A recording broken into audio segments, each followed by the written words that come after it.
Mayo resort Cox's Bazar. এটা হচ্ছে হিমচুরির পরের অবস্থিত খুব সুন্দর একটি রিসোর্ট, মনোমুগ্ধকর পরিবেশ, একটু গ্রাম্য আর পাহাড়ি পরিবেশ। রিসোর্টের সামনে হচ্ছে পাহাড়, আর এটা হচ্ছে রিসোর্টের সামনের অংশ। রিসোর্টের সামনের অংশ বিভিন্ন ফুলের গাছ দিয়ে সজ্জিত সুন্দর একটি ভিউ।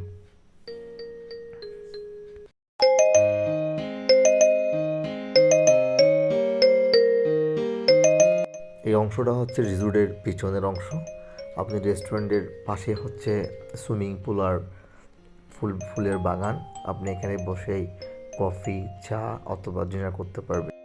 রেস্টুরেন্টের পরের হচ্ছে সুইমিং পুল। আপনার সুইমিং পুলের পাশে বসার জায়গা আছে। সুইমিং পুলটা খুব লম্বা এবং প্রস্থে অনেক সুন্দর। আপনি চাইলে সুইমিং পুলে গোসল করতে পারবেন। সুইমিং পুলের পাশে বসে ডিনার, ব্রেকফাস্ট, লাঞ্চ অথবা কফি খেতে পারবেন। এটা হচ্ছে রিসোর্টের একদম পিছনের অংশ। এটার মধ্যে আপনার দুইটা বসার জায়গা আছে, সারি সারি গাছ আছে, সুপারি গাছ আছে, একটা খেলার মাঠ আছে এবং বাচ্চাদের জন্য খেলার জন্য একটা আলাদা স্পেস আছে। আপনি এখানে বসে বিচের যে ভাইবটা নিতে পারবেন।